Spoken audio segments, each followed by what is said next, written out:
Hi everybody and welcome back to Scary Nightmare. This is part 2 of Sirens went off in my neighborhood at 2 a.m. Now my neighbors and family are acting strange. Check it out. But before we begin, make sure to like, share, subscribe, and go ahead and watch part 1 if you haven't watched it yet. As if you started watching from this episode, you may not really understand what is going on with the story. And this story is actually real, so do not miss out on it. And for now, let's get this video started. 1, 2, 3, action. As I heard my brother's light footsteps get closer and closer into my room, all I could think of was, well, he are me. I didn't want to believe it, but I have to keep telling myself that's not my brother. Remember what Annie said. I was caught off guard by my thoughts when I realized my brother was standing at the entrance of my room. Shadows lurked behind him, even when the lights were turned on. May I come in, dear sister? He asked in the same emotionless, robotic tone. Yeah, sure, Chris. Come on in, I guess. I would have said it more nicely in a proper fancy way, like the rest of my imposter doppelganger family. But you know, I'm not used to being treated nicely in that way by my brother. He's only 8 years old, and I do love him. Although he's a complete shithead, I couldn't bring myself to hurt him. It's just not in me. I mean, if he pulls any children of the corn shit, I wouldn't know what to do. He sat in front of me with great posture and his hands in his lap, looking up and grinning at me. Would you like to play a board game? Chris cheerily said.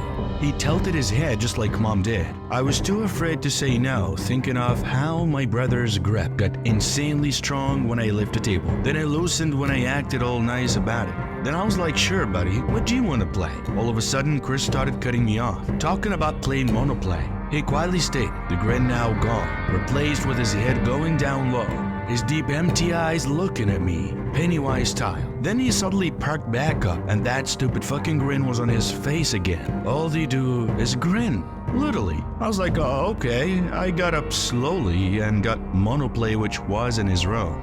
That used to be Chris's favorite game. Now, I think it is Fortnite, which I despise with all my heart and soul. I looked at the box and a tear fell on it.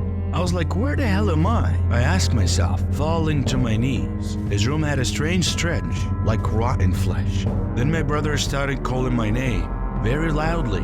It was literally like this, Harper, Harper, oh Harper, what are you waiting for? Come on over here, silly, come on. I went back to my room and then we played. He didn't even look at the fucking game when we played. He just gawked at me. It was getting dark out. Then he made a really big mistake. I won. He then slowly raised his head up and said no. I said, no what? Good game though. Maybe we can play again. Then all of a sudden, he was like, no, no, no, no, no, no, no, no. Literally, guys, his head violently shaken as his voice got deeper and deeper, almost growling.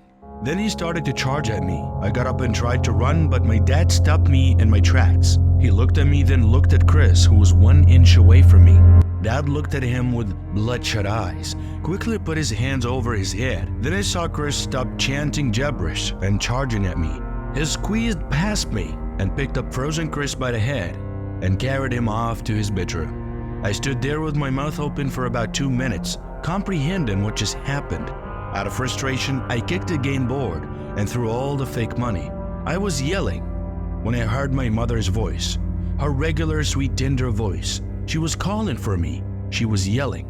I could only hear it faintly though. She's like, Harper, Harper. It was like music to my ears. I cried and laughed at the same time. I said, Mom, Mom. And no answer was there. I said, Mother, please answer me, please answer me. And still I didn't have any answers at all. I landed on my knees again, creating myself pathetically in my own tears. Then I heard a knock on the door.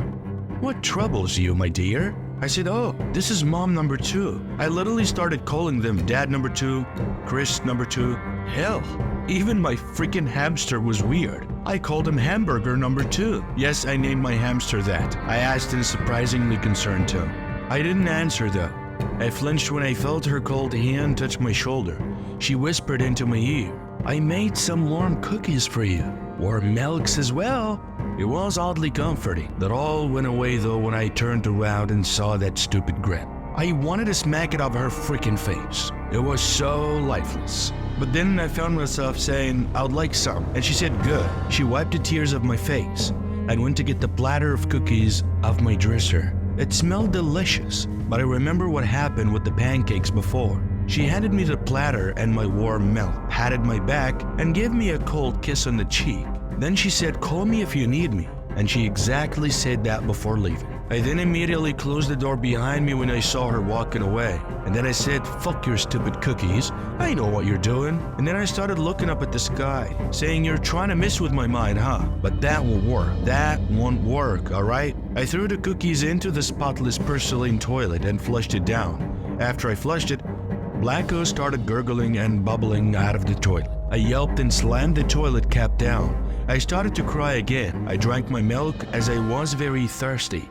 Thankfully, there wasn't any maggots. I was enjoying these nice luxuries though. They were literally all over the place. Then, as you guys know, I immediately had a thought in my head and I was like, I gotta get the hell out of here. So I stayed up late and I couldn't sleep anyways. I snuck downstairs to see Mom 2 and Dad 2 glaring at the fireplace, both holding a cup of coffee in the same position and in the same hand as well. They didn't move at all, so I tiptoed downstairs to sneak out. But as I'm trying to sneak out, I did some fatal mistake. All of a sudden I saw the floorboard creaking and Mom 2 and Dad 2 snapped their heads at a sickening backwards angle, like a freaking exorcist. They got up and charged at me like Chris did, only faster with grins still on their faces. I ran out of the door, but grabbed my dad's shotgun on the way out. It seemed like they couldn't leave their house because they just watched me running away. The door was wide open with those stupid freaking grins still slapped on their faces. I sprinted until I was at the exit, only to be stopped by gates. I tried to climb over, avoiding the sharp ends. I was almost free when an invisible barrier stopped me. It burned my right leg really badly. I screamed in pain and fell on the ground. That blaring siren went off again. It must have triggered it somehow. I checked the time and it was exactly 2:47 a.m., just like last time. I eventually got myself up, only to find everyone in the neighborhood were leaving their houses and doing the same thing I was doing. To be continued.